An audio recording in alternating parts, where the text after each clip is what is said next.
بسم اللہ الرحمن الرحیم نحمده نصلی علی رسول الکریم وقال النبی صلی اللہ علیہ وسلم من صام رمضان ایمانا واحتسابا غفر له ما تقدم من ذنبه ومن قام رمضان ایمانا واحتسابا غفر له ما تقدم من ذنبه او کما قال رسول اللہ صلی اللہ علیہ وسلم۔ میرے قابل احترام معزز سامعین، آج کا ہمارا موضوع ہے رمضان المبارک میں عبادت کرنے کی فضیلت۔ رمضان المبارک اللہ جل جلالہ کا ایک مبارک مہینہ ہے۔ رسول اللہ صلی اللہ علیہ وسلم نے اس مہینے کی بہت زیادہ فضیلت بیان فرمائی ہے۔ میں نے آپ کے سامنے ایک حدیث کا ایک ٹکڑا بیان کیا ہے۔ رسول اللہ صلی اللہ علیہ وسلم کا ارشاد مبارک ہے، جس نے رمضان المبارک کے مہینے میں روزہ رکھ لیا ایمان کے ساتھ اور ثواب کی امید کرتے ہوئے، اللہ جل جلالہ اس کی گناہوں کو معاف فرما دیتے ہیں۔ اور جس نے رمضان المبارک میں قیام کیا، یعنی تراویح کی نماز پڑھی اور نوافل پڑھ لیے، ثواب کی ایمان کی حالت میں اور ثواب کی امید کرتے ہوئے، اللہ جل جلالہ اس کی گناہوں کو معاف فرما دیتے ہیں۔ یہاں تک بھی حدیث پاک میں اس کا مفہوم ہے کہ جو رمضان المبارک کے روزے رکھ لیتے ہیں، وہ گناہوں سے ایسے پاک ہو جاتا ہے جیسے کہ اماں کے پیٹ سے بندہ پیدا ہو جاتا ہے۔ اور روزے کی حالت رمضان المبارک کی برکت کی وجہ سے اللہ ان کی ساری سیئات کو معاف فرما دیتے ہیں۔ رمضان المبارک کی بہت زیادہ فضیلتیں ہیں، میں نے صرف ایک فضیلت سنائی۔ اب رمضان المبارک کے مہینے میں ہمیں کیا کرنا چاہیے؟ مرد حضرات روزے کے ساتھ روزے کے جو آداب ہے ان کا رعایت کرتے ہوئے، رعایت رکھتے ہوئے بندہ صحیح طریقے سے روزہ رکھے، غیبت، چغلی اور ان چیزوں سے اپنے آپ کو بچائے، چلتے پھرتے اللہ تبارک و تعالیٰ کے ذکر کرے، اللہ کے ناموں سے اللہ کو پکارے، استغفار پڑھے، تیسرا کلمہ پڑھے، درود شریف پڑھ لے۔ اللہ جل جلالہ یہ قیمتی گھڑیاں ہیں، اس کو قیمتی بنائیں، فضولیات میں اپنے وقت کو ضائع نہ کریں، اور کم سے کم اتنا ہو کہ 5 وقت مرد حضرات 5 وقت باجماعت نماز پڑھنے کا اہتمام کریں، تراویح کے پورے اہتمام کریں۔ رمضان المبارک میں تراویح میں قرآن سنایا جاتا ہے، اس میں سستی سے کام نہ لیں۔ ہاں کوئی معذور ہے، کمزور ہے، کھڑے ہو کے نہیں پڑھ سکتے ہیں تو بیٹھ کر بھی شریعت نے اجازت دی ہے، لیکن قرآن پاک کو ضرور سنیں۔ اس ماہ مبارک میں حضرت جبریل علیہ السلام حضور صلی اللہ علیہ وسلم کے ساتھ قرآن پاک کا دور کیا کرتے تھے، اور اس مہینے میں کثرت سے قرآن پاک کی تلاوت ہو۔ کم سے کم روزانہ اگر ہم 1 سپارہ پڑھیں گے تو پورے مہینے میں قرآن ختم ہوگا، 2 سپارے پڑھیں گے تو 2 قرآن ختم ہوں گے۔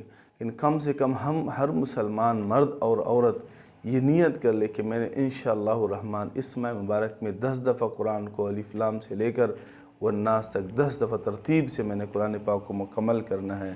یہ وقت یہ دوبارہ نہیں آتا ہے۔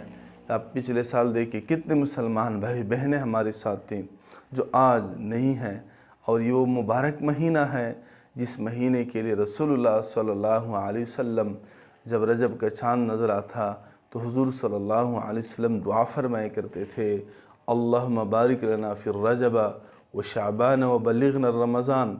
اے اللہ ہمارے لیے رجب کے مہینے میں برکت عطا فرما، اور شعبان کے مہینے میں برکت عطا فرما، اور ہمیں لمبی زندگی عطا فرما، ہمیں رمضان المبارک تک پہنچا، کیونکہ یہ گھڑیاں، یہ رمضان المبارک کا ایک مہینہ، یہ بہت بابرکت مہینہ ہے، عبادت والا مہینہ ہے۔ اور حضور صلی اللہ علیہ وسلم اس مہینے میں اور بھی زیادہ کثرت عبادت کی طرح متوجہ، آپ صلی اللہ علیہ وسلم تو ایسی بھی زیادہ عبادت فرمایا کرتے تھے، لیکن اس مہینے میں آپ صلی اللہ علیہ وسلم اور بھی عبادت کی طرح متوجہ ہوتے۔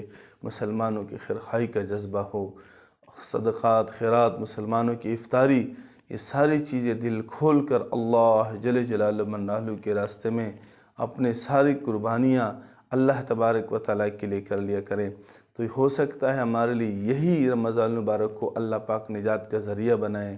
اور ایک روایت میں آتا ہے کہ کل قیامت کے دن یہ روزہ اللہ جل جلالہ منحلو کے برگاہ میں حاضر ہوگا اور یہی روزہ سجدے میں چلے جائیں گے اور اللہ تبارک و تعالیٰ سے فرمائیں گے، اللہ تبارک و تعالیٰ سے عرض کریں گے، یہ باری تعالیٰ جس نے آپ کا حق ادا کر دیا ہے، تو اللہ جل جلالہ منحلو فرمائیں گے جاؤ جس نے حق ادا کیا، تو روزہ جا کے جنہوں نے روزے رکھی ہوئی ہیں روزہ دار کو پکڑ کے اللہ تبارک و تعالیٰ کے پاس لائے گا۔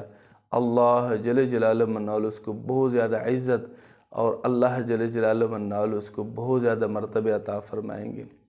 لے میرے قابل احترام بھائی بزرگوں دوستو، یہ مبارک مہینہ ہے، میں دوبارہ پھر عرض کروں، نمازوں کا اہتمام ہو، مستورات اپنے گھروں میں پابندی سے، پردے کی حالت میں اپنے گھروں میں نمازیں پڑھ لیا کرے پابندی سے، تہجد کا اہتمام ہو۔ ویسے بھی ہم سحری کے لیے اٹھ جاتے ہیں، کچھ خوش قسمت لوگ تو ایسے بھی ہیں کہ پورے سال تہجد پڑھتے ہیں، لیکن اگر کسی عذر کی وجہ سے وہ نہیں اٹھا جاتا ہے، اب تو الحمدللہ رمضان مبارک میں تو ایسے سحری کے لیے اٹھتے ہیں، تو کم سے کم تہجد پابندی سے 6 رکعت 8 رکعت نہیں ہے، کم سے کم 2 رکعت قرآن پاک کی تلاوت، لمبی لمبی دعائیں اللہ تبارک و تعالیٰ سے پورے رمضان مبارک میں پوری زندگی کے اپنے حالات اللہ تبارک و تعالیٰ سے درست کرائیں۔